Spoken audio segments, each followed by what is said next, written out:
네, 안녕하세요. 상표법 입문 강의 27회 설명드리도록 하겠습니다.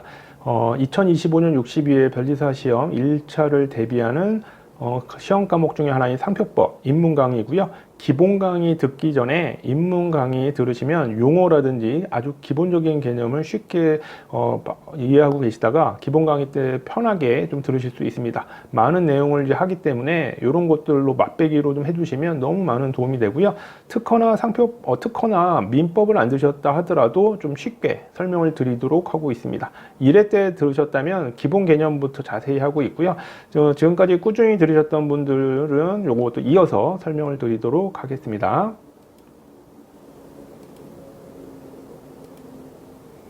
우리 지금 부등록 사유를 계속 해오고 있습니다. 34조 1항 1호부터 21호. 그쵸? 자, 34조 1항 1호부터 21호는 자타식별력이 있는 상표라도 33조에서 자타식별력을 공부했었고 1호부터 21호 34조에서는 부등록 사유에 해당하게 됩니다. 여기에 해당하면 등록이 안 된다. 그래서 여러 가지 것들을 규정하고 있는데 뭐 많이 나왔던 게 이미 다른 상표가 등록돼 있거나 아니면 유명한 상표를 모방했다거나 이런 것들을 부등록 사유로 하고 있고요. 그게 제일 시험에 잘 나오는 부분들이고 그 외에 이제 나머지 것들 마무리해서 보도록 하겠습니다. 그 외에도 앞에서 배웠던 거 기억을 꼭 해두십시오. 34조 2항, 3항, 4항입니다. 자, 34조 1항 15호입니다. 15호는 한번 읽어보면 상표 등록을 받으려는 상품 또는 그 상품의 포장에 기능을 확보한다라고 되어 있죠.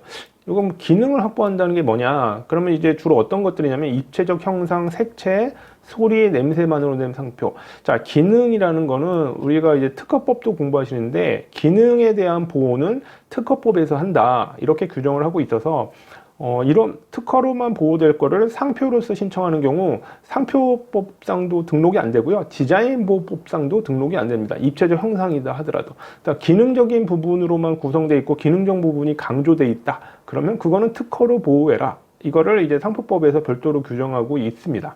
디자인보호법에도 이런 규정이 똑같이 있어요. 그러니까 이런 거는 기능적인 부분인, 그러니까 이런 것들은 이제 예시로 나중에 많이 봐두시면 뭐 되게 쉽게 볼 수 있고요. 이런 것들은 기본 강의 때 몇 개만 보시면 쉽게 이해가 되십니다. 시험에 자주 나오진 않지만 그래도 어쩌다 한 번씩은 나오는 규정 중에 하나입니다. 근데 자주는 안 나와요. 10년에서 15년에 한 번, 뭐 이런 식으로. 뭐 1차에서는 이제 객관식 문제로 지문으로도 자주 나오진 않지만 그런 것들. 이걸 기능성이라고 합니다. 15호고요. 그 다음에 16호 보도록 하겠습니다. 16호는 세계무역 회원국, 요거 이제 뭐 WTO 트립스라고 하는데 이런 것들은 뭐 40여 개국 뭐 이렇게 돼 있습니다. 그러니까 외국이죠. 근데 여기 자세히 보시면 포도주, 증류주라고 돼 있습니다. 자, 이거 우리 쉽게 생각하시면 와인 생각하시면 됩니다. 와인의 이제 지명이라든지 그런 것들, 뭐 보르도, 보졸레 누보, 샴페인다. 그것들 대부분 다 산지를 나타내죠. 그러니까 산지에 관한 지리적 표시로 된 것들을 상표로 등록하는 것을 등록을 배제시키는 겁니다. 왜냐하면 이런 것들은 이제 프랑스 업자라든지 뭐 이탈리아 여러 업자들이 있는데 그런 사람들이 자기네 이름으로 써야 되는데 다른 사람이 이걸 상표 등록을 받으면 안 되잖아요. 그래서 요거를 예전에 90년대 말에 들어왔고요. 이런 것들을 제한을 두고 있습니다. 그러면 자기네들도 등록받아야 되잖아요. 그래서 예외가 있게 됩니다. 그래서 다만 그런 지리적 표시에 대해서 정당한 사용자, 그걸 만드는 사람이죠. 해당 상품을, 자, 이거는 동일 유사 상품이 아니고요. 포도주, 증류주 딱 상품입니다. 그래서 동일 범위인 거 좀 기억을 해두시고요. 산지나 지리적 표시가 나왔는데 이렇게 배제하는 거는 좀 제한을 둬서 동일한 상품으로만 하게 되고, 자, 요거는 지리적 표시 단체 표장 출원을 나중에 배우시게 되는데 그렇게 출원을 한다면 상표 등록을 받을 수 있게 합니다. 그러니까 다른 사람들이 실제 그 와인을 만드는 업자도 아닌 사람들이 브랜드를 선점하거나 그럴까봐 만들어진 규정입니다. 그래서 와인에 관련된 거다라고 보시면 됩니다. 포도주, 뭐 포도주를 증류하는 거죠. 뭐 브랜디, 위스키 뭐 이런 것들을 다 포함을 하게 됩니다. 그런 거 이름을 생각하시면 되는데 보통 그런 브랜드들은 산지를 따른 지리적 표시로 되어 있습니다. 지리적 표시라는 것은 말 그대로 지리적 명칭입니다. 산지. 그런 것들도 등록을 배제시키게 됩니다. 그 다음에 17호 보겠습니다. 17호는 식물신품정보법 109조에 따라 등록된 품종명칭입니다. 자, 식물이라고 되어 있으니까 우리가 보통 장미, 그다음에 뭐 곡물에 관련된 것들, 하여튼 식물에 관련돼서 법으로 규정되어 있는데 품종을 개발하면 품종명칭을 등록받을 수 있습니다. 근데 이제 그런 품종명칭은 브랜드로 하려고 하면 다른 사람들도 써야 되고 그것들을 언급해야 되기 때문에 특정인이 독점하면 안 된다라고 해서 이렇게 부등록 사유를 했고요.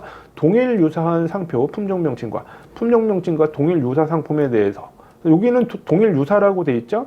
아까 16호는 아까 산지나 이런 것들은 포도주, 증류주 해가지고 해당 상품에 대해서만 하게 됩니다. 그래서 이게 좀 달라요. 근데 이거 비슷하게 또 뒤에 나옵니다. 그래서 산지나 지리적 명칭에 관한 경우에 그런 제한 두는 게 동일 범위로만 제한을 둔다. 그래서 15호는 기능성, 16호는 포도주, 증류주 떠올리시면 되고 키워드로 우선 떠올리시는 거예요. 17호는 품종 명칭이구나. 이렇게 생각하시면 됩니다. 네, 18호입니다. 18호가 이제 16호하고도 비슷합니다. 18호를 보시면 여기 농산물이니까 뭐 농수산물 뭐 여러 가지 가리지 않겠죠. 우리 아까 뭐 와인만 있었지만 이제는 뭐 배추일 수도 있고 벼일 수도 있고 사과일 수도 있고 그래서 그럼 우리나라에서 보면 농산물 품질관리법에 따라 지리적 표시로 이렇게 등록을 받을 수 있는 게 있습니다. 뭐 이렇게 배라든지 사과라든지 이름을 붙여서 그 지역에서 나온 것들을요. 그러면 그렇게 등록된 것도 역시 누구나 쓸 수 있어야 되는데 특정인이 독점하면 안 되니까 그런 지리적 표시로 등록이 됐다. 그러면 그 해당 상품과 동일이라고 돼 있죠. 유사 아닙니다. 유사는. 그렇죠? 그래서 동일하다고 인정되는 상품에 대해서는 등록을 안 시키게 돼 있습니다. 그 부분에 대해서는. 그러니까 보호는 될 수 있는데 다른 사람이 특정인이 독점하지는 못하게 해놓은 겁니다. 그러니까 농산물 품질관리법에 지리적 표시로 해놓으면 그거를 등록받을 수 없어요. 그 대신 이제 타인이라고 돼 있죠. 그러면 이거를 등록받은 어떤 본인은 등록이 가능하게 됩니다. 타인의 걸로 하면 안 되기 때문에. 이런 게 이제 개념이 좀 있습니다. 타인이라고 돼 있으니까 그걸 실제 등록한 사람은 본인이 한 거니까 등록이 가능하겠죠. 예.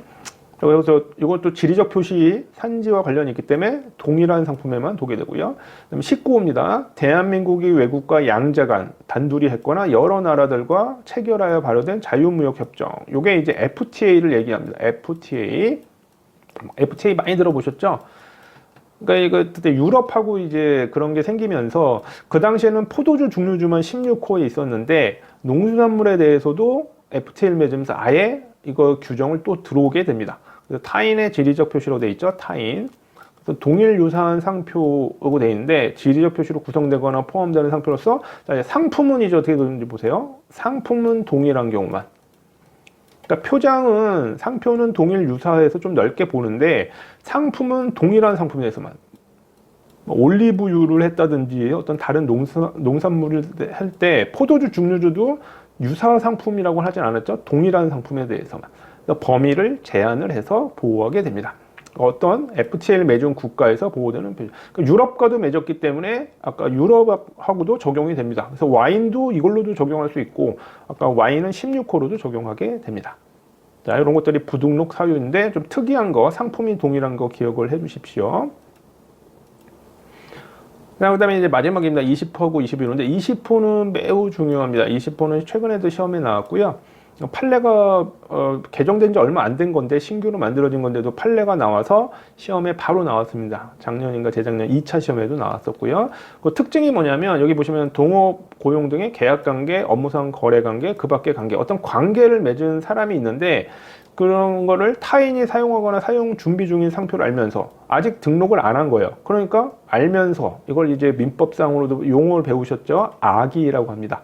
모르는 건 선의. 자, 근데 동일 유사 상표를 동일 유사 상품에 출원을 미리 해놓는 거죠.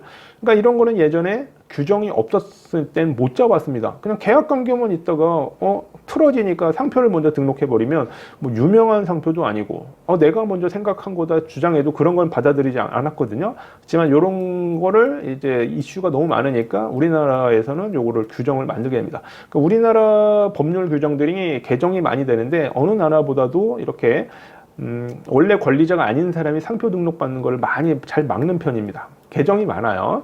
그래서 계약 관계가 있었는데 먼저 등록하는 걸 막기 위한 규정이다. 자, 그 다음에 21호입니다.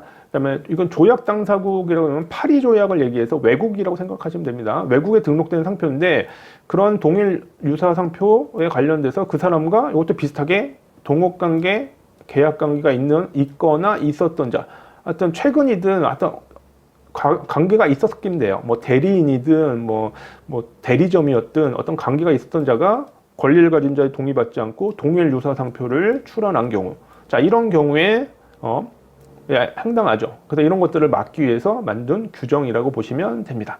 그래서 요것도 21호, 이것도 시험에 자주 나오진 않지만 이렇게 알아두시면 될 것 같습니다. 자, 여기까지 보고요.